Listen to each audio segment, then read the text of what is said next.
দেখো, এই দেখো দেখো দেখো, এই দেখো এরা কি করছে? ডিম পাড়ছে, ডিমে তা দিচ্ছে। কি করছে এরা? ডিমে তা দিচ্ছে মনে হয়। Just another day in paradise. Hello foodies, welcome to পায়েলের রান্নাঘর অ্যান্ড লাইফস্টাইল। আজকে আমি চলে এসেছি বর্ধমানে এখানকার খাবার এক্সপ্লোর করতে। দেখা যাক এখানে কোন কোন খাবার আমি পাই।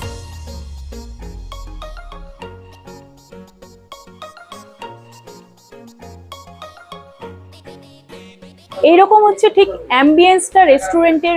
বেশ সিম্পল অ্যাম্বিয়েন্স, কিন্তু ভালো লাগবে তোমাদের দেখে। এখানে দেখো কি সুন্দর অ্যাকোরিয়াম টাইপের করা আছে, ফিশ রয়েছে। খাবার খুঁজতে খুঁজতে আমি বসে পড়েছি ভালোবাসার গাছের তলায়। ভালোবাসার গাছের তলায় ব্যাপারটা কি? ব্যাপার কিছু না, টেবিলের মধ্যে ভালোবাসার গাছ রয়েছে, সেই গাছের মধ্যে বসেই আমি খাবার দাবার এনজয় করব। আমার একজন ফলোয়ার এই এমকিউজিন ফুডিজ প্যারাডাইসটা সাজেস্ট করেছিলেন, উনার কথা রাখতে আমি এখানে চলে এসেছি এখানকার খাবারের টেস্ট নিতে। এমকিউজিনের অ্যাম্বিয়েন্সটা খালি দেখো। এখানে হচ্ছে গাছ রয়েছে, গাছ আবার লাভ সাইন দিয়ে গাছ করা আছে, মানে গাছের তলায় বসে প্রেম করবে, তার সঙ্গে এখানকার খাবারও এনজয় করবে। আরেকটা টেবিলে দেখতে পাচ্ছি দুটো হাত মিলিয়ে এক হয়ে গেছে, মানে দু হাত এক করার জন্য তোমাদের এই টেবিলে বসতে হবে। আর এই টেবিলটা হচ্ছে দেখো, দুটো ডলফিন মিলে লাভ সাইন করছে, দুজনই মিলে ভালোবাসছে। মানে ভালোবাসার মানুষকে নিয়ে আসলে তোমাদের এখানে বসে ভালোবাসাটাকে এনজয় করতে হবে, তার সঙ্গে ফুডটাকেও এনজয় করতে হবে। এটা হচ্ছে just another day in paradise, মানে স্বর্গতে বসে অন্য আরেকটা দিন।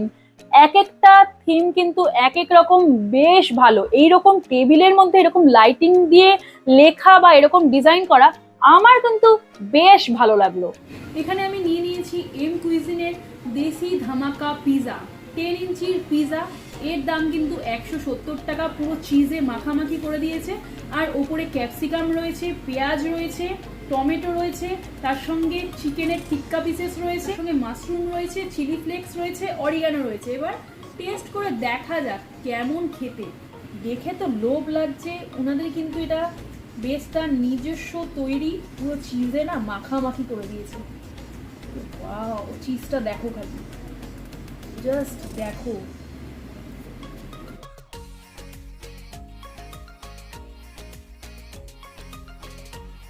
পিজার বেসটা থিন বেস, প্রচুর পরিমাণে চিজ দিয়েছে, ওভারলোডেড চিজ রয়েছে। পিজাটা কিন্তু বেশ ভালো খেতে, প্রচুর পরিমাণে চিজ দিয়ে দিয়েছে। এতটা চিজ অন্য কোথাও দেয় না, চিজে পুরো মাখামাখি করে দিয়েছে। তার সঙ্গে টপিংস গুলো দিয়েছে ভর্তি করে, কিন্তু টপিংস দেওয়া আছে। আর খেতেও যথেষ্ট ভালো। কলেজ স্টুডেন্টদের জন্য বা কাপেলদের জন্য দারুণ জায়গা।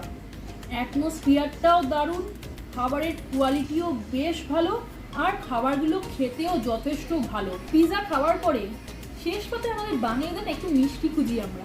আমি তাই এরপরে নিয়ে নিচ্ছি সিজলিং ব্রাউনি। দেখা যাক ব্রাউনিটাও ফাটাফাটি লেভেলের টেস্ট কিনা পিজার মতো। নিয়ে নিয়েছি এমকুইজিনের সিজলিং ব্রাউনি। উফ, দেখে আর লোভ সামলাতে পারছি না। উপরে আইসক্রিমের, ভ্যানিলা আইসক্রিমের স্কুপ দেওয়া আছে, আর নিচে ব্রাউনি দেওয়া আছে, আর চকলেট সিরাপ দেওয়া আছে। বেশ স্মোকি ফ্লেভার রয়েছে, আর ব্রাউনি যেরকম খেতে হয় ঠিক সেই রকমই বেশ স্মোকি ফ্লেভার রয়েছে। সিজলিং ব্রাউনিটা দেখে না আমি তো আর লোভ সামলাতে পারলাম না, এত সুন্দর খেতে। গরম ঠান্ডা, তার সঙ্গে ব্রাউনি, নিচে গরম উপরে ঠান্ডা, মাঝখানে ব্রাউনি, ফাটাফাটি টেস্ট। যারা ব্রাউনি লাভার তারা সিজলিং ব্রাউনিটা ট্রাই করতেই পারো, ফাটাফাটি খেতে। আমি এটা খাই, এটাকে এনজয় করি, আর তোমরা লোভ দিতে থাকো। ও চকলেট সসে মাখামাখি, তার মধ্যে ব্রাউনি, আর তার মধ্যে ভ্যানিলা আইসক্রিমের স্কুপ। ও হো, লাভলি লাভলি।